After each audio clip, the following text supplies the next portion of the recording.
देश में गुलामी की मानसिकता को किसने बढ़ावा दिया?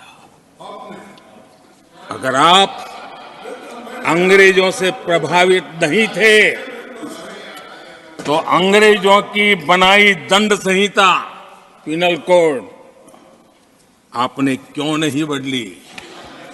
आदरणीय सभापति जी, अगर आप अंग्रेजों से प्रभावित नहीं थे तो अंग्रेजों के जमाने के सैकड़ों कानून क्यों चलते रहे?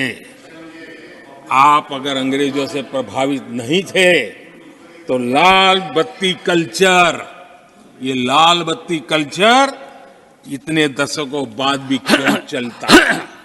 अगर आप अंग्रेजों से प्रभावित नहीं थे तो भारत का बजट शाम को 5 बजे इसलिए आता था क्योंकि ब्रिटिश पार्लियामेंट का सुबह शुरू होने का समय होता था।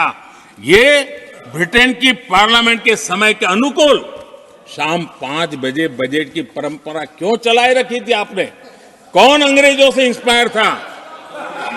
अब आप अंग्रेजों से प्रेरित नहीं थे तो हमारी सेनाओं के चिन्हों पर आज भी गुलामी के प्रतीक अब तक क्यों बने हुए थे?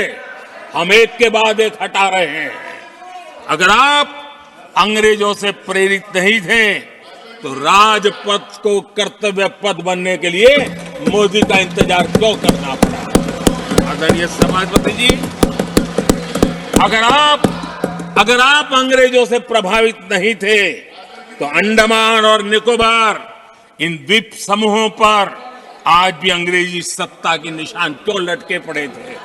आदरणीय सभापति जी, अगर आप अंग्रेजों से प्रभावित नहीं थे तो इस देश के सेना के जवान देश के लिए मन मिटते रहे, लेकिन देश के जवानों के सम्मान में एक वॉर मेमोरियल तक आप बना नहीं पाए थे।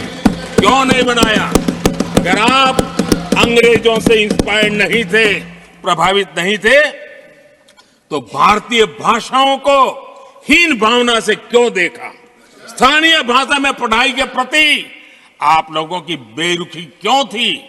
आदरणीय सभापति जी, अगर आप अंग्रेजों से प्रेरित नहीं थे तो भारत को मदर ऑफ डेमोक्रेसी बताने में आपको कौन रोकता था? आपको क्यों महसूस नहीं हुआ कि दुनिया में? आदरणीय सभापति जी, मैं सैकड़ों उदाहरण दे सकता हूं कि आप किस प्रभाव में काम करते थे और देश को सुनते, ये सारी बातें याद आने वाली है।